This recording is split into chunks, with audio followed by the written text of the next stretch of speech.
मुजफ्फरपुर की दलित नाबालिग छात्रा के साथ रेप और उसके बाद पीएमसीएच में उसकी मौत के मामले को लेकर आज बिहार कांग्रेस कमेटी ने हल्ला बोल का आयोजन किया है। सदाकत आश्रम से शुरू हुआ उनका यह हल्ला बोल राजभवन तक। आप देख सकते हैं कि पटना के सड़कों पर तमाम युवा कांग्रेस और कांग्रेस के नेता सड़कों पे उतरे हैं और इनकी एक ही मांग है कि जिस तरीके से एक दलित बेटी के साथ हैवानियत की गई, उसके बाद इलाज में कोताही बरती गई, तो कहीं ना कहीं स्वास्थ्य विभाग की मंत्री की यह लापरवाही दिखती है और स्वास्थ्य मंत्री को इस पूरे मामले को लेकर इस्तीफा देना चाहिए।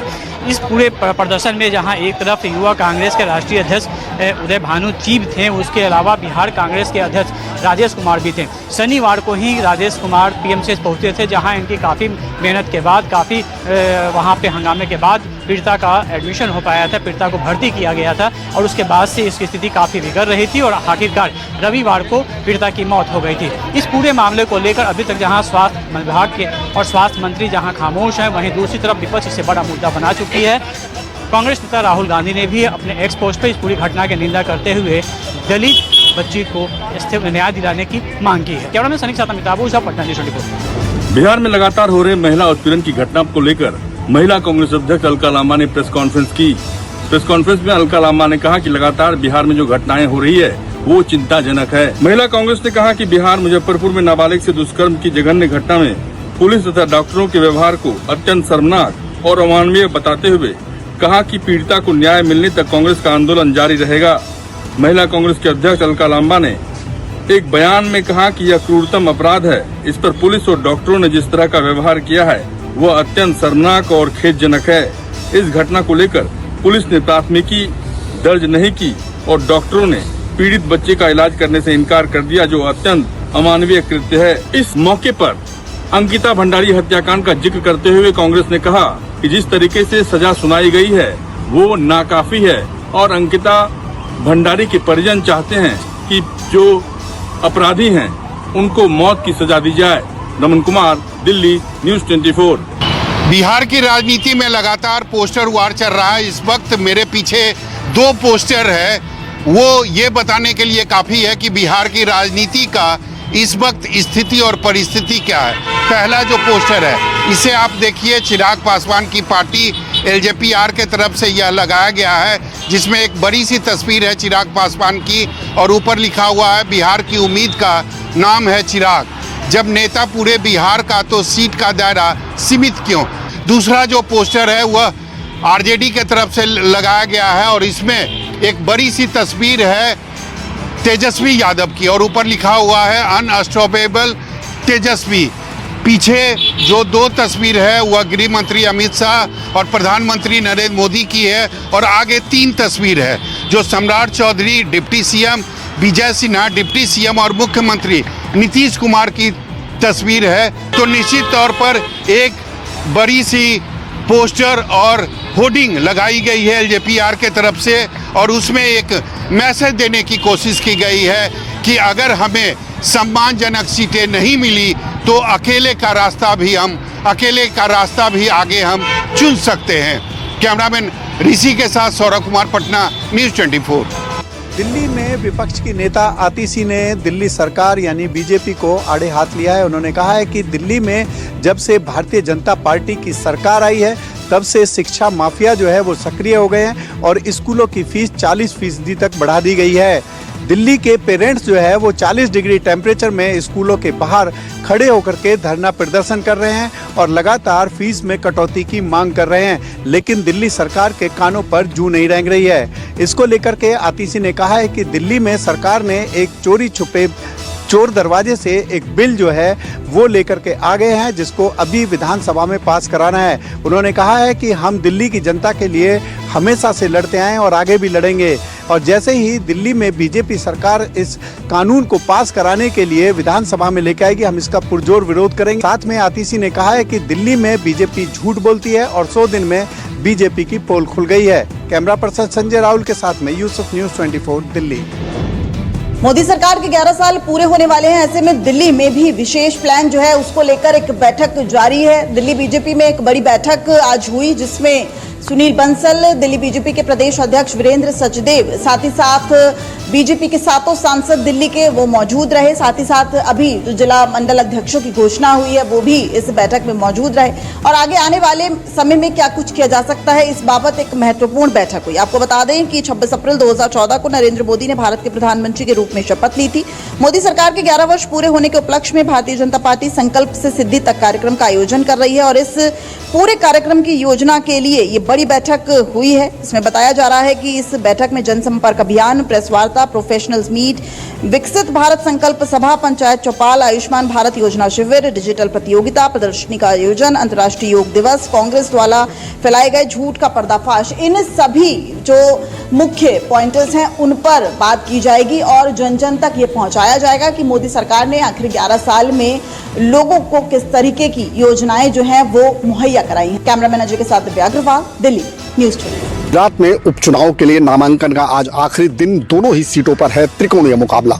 गुजरात में कड़ी और विसावदर विधानसभा क्षेत्र में विधानसभा उपचुनाव के लिए राज्य को सभी प्रमुख पार्टियों द्वारा उम्मीदवारों की घोषणा के बाद आज नामांकन दाखिल किया गया। गांधीनगर से जुड़ी कड़ी विधानसभा सीट में भाजपा से राजेंद्र चावड़ा, कांग्रेस से रमेश चावड़ा और आम आदमी पार्टी के जगदीश चावड़ा मैदान में है। अनुसूचित जाति उम्मीदवारों के लिए आरक्षित इस सीट पर भारी प्रतिस्पर्धा देखने को मिल सकती है। वहीं जूनागढ़ की विसावदर सीट से भाजपा के किरीट भाई बल्लू भाई पटेल, कांग्रेस के नितिन राणपरिया और आम आदमी पार्टी ने गोपाल इटालिया को उम्मीदवार बनाया है। ऐसे में सबसे ज्यादा चर्चा भी विसावदर सीट की है, जहां तीनों पार्टियों के पाटीदार उम्मीदवारों के लिए त्रिकोणीय मुकाबला है। चुनाव आयोग के अनुसार विधानसभा उपचुनाव के लिए नामांकन दाखिल करने की आज अंतिम तिथि है। नामांकन की जांच की तारीख 3 जून है। साथ ही उम्मीदवारों पत्र वापस लेने की अंतिम तिथि 5 जून है। उपचुनाव 19 जून को आयोजित होंगे और मतगणना 23 जून को होगी। इस साल फरवरी में वर्तमान विधायक करसन भाई पूजा भाई सोलंकी के निधन बाद कड़ी सीट उपचुनाव अपरिहार्य हो गया था। वहीं दूसरी ओर भूपत भयानी यानी कि भूपेंद्र भाई ने इस्तीफा देने के कारण विसावदर सीट खाली हो गई थी। इन दोनों सीटों पर उपचुनाव की घोषणा की गई है। अब देखना ऐसा है कि दोनों सीटों पर किस तरह का राजनीति देखने को मिलती है। कैमरामैन प्रभात साथ भूपेंद्र सिंह, अहमदाबाद, न्यूज़ 24। मुख्यमंत्री लाडली बहन योजना का फायदा लेने वाली लाडली बहनें क्या इनकम टैक्स रिटर्न फाइल करती है? इसकी जानकारी महाराष्ट्र सरकार ने इनकम टैक्स विभाग से मांगनी शुरू कर दी है। करीब 6 महीने पहले महाराष्ट्र सरकार ने इस बारे में इनकम टैक्स विभाग को सूचित किया था।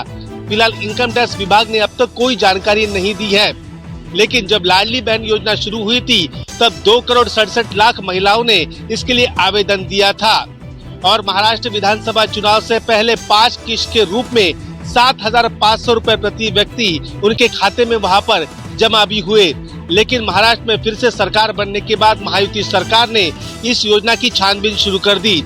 इसके बाद 9 लाख महिलाओं के नाम कम हुए। वो महिलाएं थी जिनके पास 4 व्हीलर थी, कुछ महिलाएं राज्य सरकार की कर्मचारी भी थी, कुछ महिलाओं ने इस योजना के अलावा अन्य दूसरी सरकारी योजना का भी वहाँ पर फायदा लिया था। फिलहाल इनकम टैक्स विभाग ने महाराष्ट्र सरकार ने जो एप्लीकेशन किया है उसे आगे फाइनेंस विभाग को भेज दिया है और केंद्र सरकार की मंजूरी के बाद इसकी जानकारी महाराष्ट्र सरकार को मिल पाएगी।